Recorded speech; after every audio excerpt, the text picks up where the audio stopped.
உலகில் மாறாத நடுநிலை செய்திகளுக்கு ஜியோ நியூஸ் தமிழ் சேனலை பாருங்க. மறைந்தும் மறையாமல் மக்கள் மனதில் நீங்கா இடம்பெற்றிருக்கின்ற மாபெரும் தலைவர்கள், மக்களுக்காகவே தன்னை அர்ப்பணித்த புனித தலைவர்கள், புரட்சித் தலைவர் எம்ஜிஆர், புரட்சித் தலைவி அம்மா அவர்களுடைய வழியிலே இன்றைக்கு நம்முடைய இயக்கத்தை அண்ணன் எடப்பாடியார் அவர்கள் சாதாரண விவசாய குடும்பத்தில் பிறந்து சாதாரண கிளைக்கை செயலாளராக இருந்து இன்றைக்கு ஒரு பொதுச் செயலாளராக அமைந்திருக்கார் என்றால் அவருடைய பண்பு, அவருடைய அன்பு, அரவணைப்பு. அந்த அடிப்படையில் இன்றைக்கு நம்முடைய மதிப்புக்கு மரியாதைக்குரிய 4 ஆண்டு காலம் அம்மாவுடைய ஆட்சி, பொற்கால ஆட்சி தந்த நம்முடைய சேலம் தந்த மாங்கனி மரியாதைக்குரிய அண்ணன் எடப்பாடியாருடைய ஆட்சியோடு இன்றைக்கு தூத்துக்குடி சட்டப்பேரவையுடைய தொகுதியிலே வெற்றி வேட்பாளராக என்னை நிறுத்தியிருக்கின்றார்கள். என்னுடைய இந்த வாய்ப்பை தந்த மரியாதைக்குரிய என்னுடைய கழகத்துடைய பொதுச்செயலாளர், வருங்கால முதலமைச்சர் அண்ணன் எடப்பாடியார் அவர்களுக்கு நெஞ்சார்ந்த நன்றியை தெரிவித்துக் இன்றைக்கு எங்களுடைய இயக்கம் கடந்த அம்மாவுடைய ஆட்சியிலும் சரி, அதற்கு பிறகு வந்த நம்முடைய மாண்புமிகு புரட்சி தமிழர் எடப்பாடியாருடைய ஆட்சியிலும் சரி, மக்களுக்கு தேவையான மக்கள் திட்டங்கள் அனைத்தும் கொடுக்கப்பட்டது. அது அனைவருக்குமே தெரியும். இன்றைக்கு மக்களுடைய திட்டம், மக்களுக்கு கொடுத்த திட்டங்கள் அனைத்தும் நிராகரிக்கப்பட்டு இந்த திமுகவுடைய ஊழல் ஆட்சியிலே, இந்த திராவிட மாடல் ஆட்சியிலே அனைத்துமே நிராகரிக்கப்பட்டு மக்கள் இன்றைக்கு போதைக்கு அடிமையாகி இந்த தமிழ்நாடு, இந்த மாநிலம் போதை மாநிலமாக மாறி இந்த திமுக ஆட்சியிலே, இந்த ஸ்டாலினுடைய ஆட்சியிலே இன்றைக்கு பார்த்தீங்கன்னா எங்கே பார்த்தாலும் சிறு குழந்தைகள், 3 வயது குழந்தைகள், 20, 78, 80 வயசு முதிர் வயது உள்ளவர்கள், மாணவியர்கள் எடுக்கப்படுகின்றார்கள், அலங்கோலப்படுத்தப்படுகின்றார்கள். இன்றைக்கு பேப்பர் எடுத்துக்கிட்டே எல்லா பேப்பரும் இதாக செய்யும். அந்த அளவுக்கு ஒரு மோசமான ஆட்சி. அடுத்த ஆள் பார்த்தீங்கன்னா மாணவிகள் மத்தியில் போதை போகுது. கஞ்சா பார்த்தீங்கன்னா கிடைக்காத இடமே கிடையாது. இன்றைக்கி அதை கட்டுப்படுத்த முடியல இவங்களால. கடை, பிராண்டி கடை, எங்கே பார்த்தா பிராண்டி கடை எல்லாம் குடி, மாணவியரே குடிக்கக்கூடிய சூழ்நிலை கொண்டு விட்டுட்டாங்க இந்த திமுக மாடல், திராவிட மாடல் அரசு.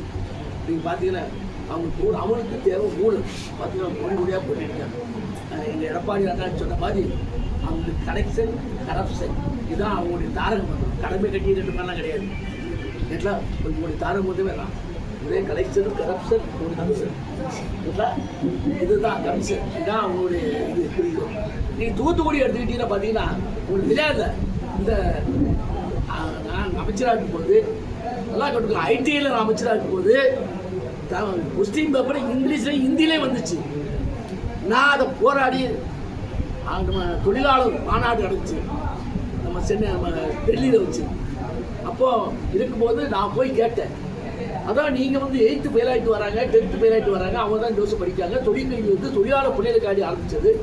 அந்த தொழிற்கல்வியில் படிக்கிற பிள்ளைகளுக்கு இங்கிலீஷ்லேயும் ஹிந்திலையும் கொஸ்டின் பேப்பர் கொடுத்தா அவங்க எப்படி சைன் பண்ணுவாங்க அப்படின்னு சொல்லி அங்கேயே கேட்டு அவர் சொன்னப்போ எங்களுக்கு எங்கள் பிராந்திய மொழியில் கொஸ்டின் பேப்பர் வேணும்னு உடனே அன்னைக்கு இருந்த இன்னைக்கு காங்கிரஸுடைய தலைவராக இருந்தார் கார்கே, அவர் தான் தொழிலாளர் துறை அமைச்சராக இருந்தார்.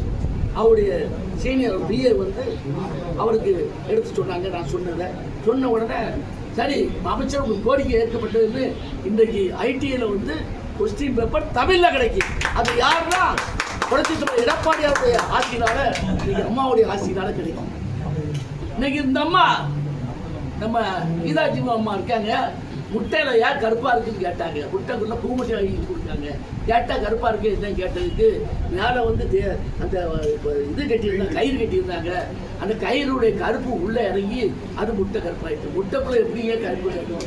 அவங்க சொல்கிறாங்க இந்த அளவுக்கு ஊழல் இருக்குங்க. நாங்கள் ஆக்கப்பூர்வமான கொடுத்தோம். இன்னைக்கு ஐடிஐ கொடுத்துக்கிட்டா நான் ஆடித்தரமாக சொல்லுவேன். ஐடிஐ பள்ளிகளுக்கு எல்லாம் 150 ரூபா கொடுத்துருந்தாங்க. அந்த உதவி பண்ண நாங்கள் 500 ஆக்கணும். அவங்களுக்கு 2 ஷூ கொடுத்தோம், 2 செட் யூனிஃபார்ம் கொடுத்தோம். அது மட்டும் இல்லை, அவங்களுக்கு வந்து லேப்டாப் கேட்டேன். அம்மாட்ட போய் லேப்டாப் வேணுமா, 10th படிச்சு போய் சைக்கிள் பிடிக்கிங்க, இவங்களுக்கு 12th கேட்டது, அவங்களுக்கு நீங்கள் லேப்டாப் கொடுத்துட்டேன். அம்மா கேட்டால் அவங்க எத்தனை பிள்ளைகள்? நாங்கள் 15,200 பிள்ளைகள். சிரிச்சுக்கிட்டே நான் பார்ப்போம்னாங்க.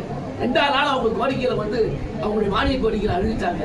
ஐடிஐ பிள்ளைகளுக்கும் லேப்டாப் கொடுத்து சைக்கிள் கொடுத்துட்டு. ஏன் இந்த அம்மா கீதா ஏதாவது செஞ்சுருக்கா? என்ன கொண்டு வந்திருக்காங்க? இங்கே பாருங்க, ஒப்பா இருக்கும்போது இந்த தூண்டில் பாலம் போட்டாங்க. இதே நம்ம தேச படத்தில் அதை அரைவடையாக போட்டு அப்படி நிப்பாட்டிட்டாங்க. நான் போய் அதை கேட்டேன், போட்டோ ஆட்சி கூட கேட்டேன். அப்போ சொல்லிட்டாங்க அது கொடுத்து முடிச்சுட்டாங்க, அதுக்குரிய பணம் கொடுத்தாச்சுட்டாங்க. நூற்றி பணம் முடியாது. அது இப்போ பேசப்படுத்த பிறகு மணல் அடிப்பு, வீடுகள் பூரா வீடு அடிச்சுக்கிட்டு போட்டை கெட்ட முடியல. அடுத்தாலும் பார்த்தீங்கன்னா இந்த மீன்பிடி துறைமுகம் அதை சீர்படுத்துறது நாங்கள் தான், யாரும் மறுக்க முடியாது. சீர்படுத்தி கொடுத்து நாங்களாம் சீர்படுத்தி கொடுத்து எங்கள் ஆட்சி. இன்னைக்கு மீனை வந்து பக்கல் ஓடையில் சாக்கடையோடு எடுத்துட்டு வருவாங்க, சாக்கடையில் அண்ணா கொண்டு வருவாங்க. நான் அதுக்கு பாலம் மேம்பாடு போட்டு கொடுத்தேன். அங்கே அவங்களுக்குரிய ஆஃபீஸு பாத்ரூம் எல்லாம் கட்டி கொடுத்தோம் நம்ம திரேஷ் படத்தில். இது மட்டும் இல்லை, உத்தரவு பார்க்க நாங்கள் தான் கொடுத்தோம். எத்தனை ரேஷன் கடை கொண்டு வந்திருக்கோம், எத்தனை அங்கன்வாடி கொண்டு வந்திருக்கோம், எல்லாமே நாங்கள் செஞ்சுருக்கோம். ஆனால் நீங்கள் என்ன சொன்னாங்கன்னா நாங்கள் அது வந்து சீர்திருத்தம் பண்ணுறோன்னு சொல்லிட்டு நாங்கள் வச்சுருந்த இந்த கல்வெட்டு வைக்கலாம் பேர் தான் கொடுப்போம். இவங்க அதெல்லாம் உடைச்சிட்டு கல்வெட்டை வைக்காது. இந்த அம்மா ஒரு சின்னக்கண்ணு படத்தில் ஒரு தாய் அந்த அங்கன்வாடி அதில் பார்த்தீங்கன்னா நான் கட்டி கொடுத்தது 2011. இந்த அம்மா அதுக்கு பிறகு இப்போ ஒரு 2 வருஷத்துக்கு முன்னால் சீர்திருத்தம் பண்ணி அதை ரிப்பேர் பார்த்து அதுக்கு கல்வெட்டுலாம் வச்சுட்டாங்க. எங்கள் பேரெலாம் எடுத்துட்டு கல்வெட்டு வச்சுருக்காங்க. அது இப்போ விழுந்துட்டு கேட்டால் அவங்களுக்கு கவுன்சிலர் சொல்கிறான், அவர் சிறப்பாண்டியை நடத்துக்கிட்டு ஏங்க. நான் கேட்க, நீ ஏப்பா நீ சீர்திருத்தம் பண்ணிடல, எத்தனை லட்சம் ரூபாய் செலவு சீர்திருத்தம் பண்ண? அவங்க பாருங்க அப்படி சொல்கிறாங்க.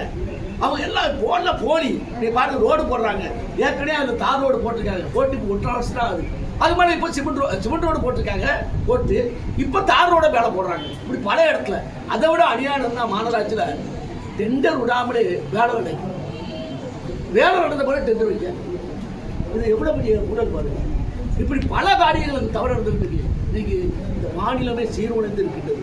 எல்லாம் கடன், ஏகப்பட்ட கோடி கடன் வாங்கியிருக்காங்க. நாங்கள் அப்படி செய்யணும். இன்னைக்கு எடப்பாடி ஆட்சி ஒரு பொற்கால ஆட்சி.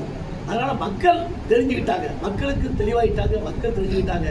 இனிமேல் மக்கள் வந்து ரெட்டலைக்கு தான் வாக்களிப்போம். புரட்சி தலைவி அம்மா தலைவர் ரெட்டலை, அந்த எடப்பாடியாரியால அங்கீகரிக்கப்பட்டு சின்ன ரெட்டலைக்கு தான் வாக்களிப்பட்டு இருக்காங்க. அதனால நாங்க கண்டிப்பான முறையில் எல்லாத்தையும் விட 50,000 வாக்கு 60,000 வாக்கு அதிகம் பெற்று நாங்கள் வெற்றி பெறுவோம். எடப்பாடியோட ஆட்சி தமிழக அமையும், ஆட்சி அமையும் என்பதை இந்த இடத்துல தெளிவாக தெரிவிக்கிறது. திமுகவுடைய தெருமுனை பிரச்சாரங்கள்ல எடப்பாடியார் வந்து தேர்தல் அறிக்கை வெளியிட்டிருக்காரு. அது பெரும்பாலும் திமுக அரசுல செயல்படுத்தக்கூடிய திட்டங்களை பெயரை மாற்றி சொல்லியிருக்கிறாரு அப்படின்னு சொல்லி